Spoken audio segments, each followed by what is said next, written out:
Homeward Bound, written by Ellen G. White. Thank you, Lord, for the Sabbath. It is rest for all mankind.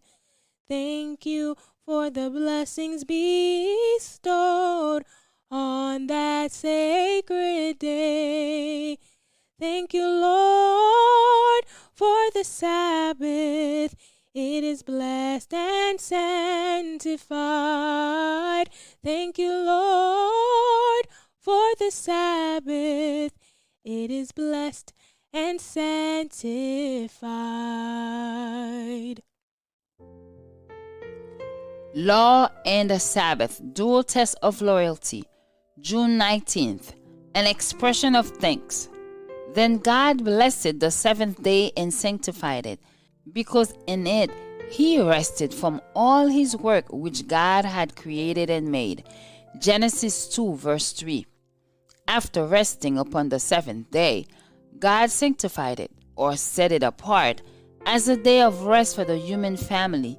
Following the example of the Creator, they were to rest upon this sacred day, that as they should look upon the heavens and the earth, they might reflect upon God's great work of creation, and that as they should behold the evidences of God's wisdom and goodness, their hearts might be filled with love and reverence for their Maker.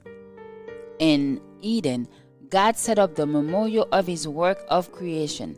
In placing his blessing upon the seventh day, the Sabbath was committed to Adam, the father and representative of the whole human family.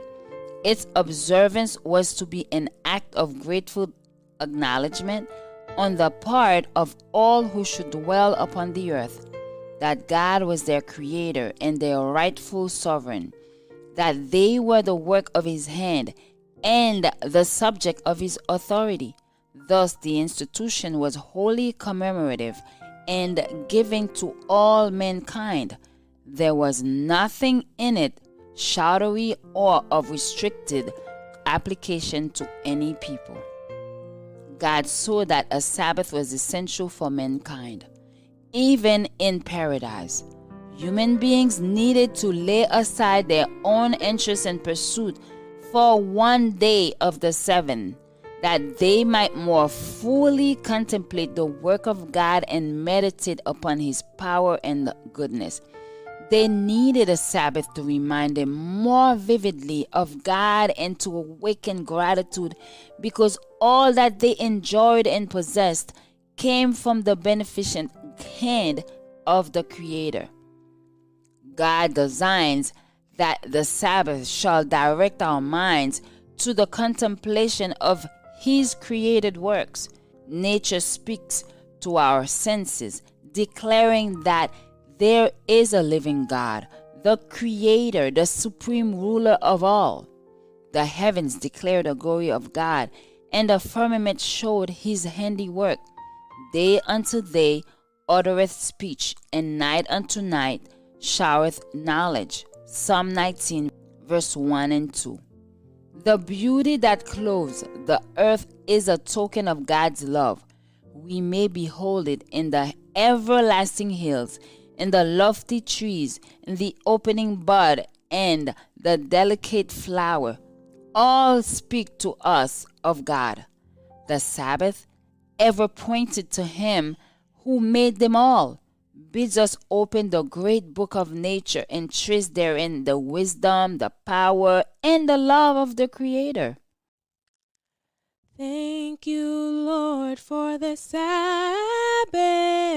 It is rest for all mankind. Thank you for the blessings bestowed on that sacred day. Thank you, Lord, for the Sabbath. It is blessed and sanctified. Thank you, Lord, for the Sabbath. It is blessed and sanctified. Join us tomorrow for another devotional reading by God's grace The law of the Lord is perfect, converting the soul. The testimony of the Lord is sure, making wise the simple.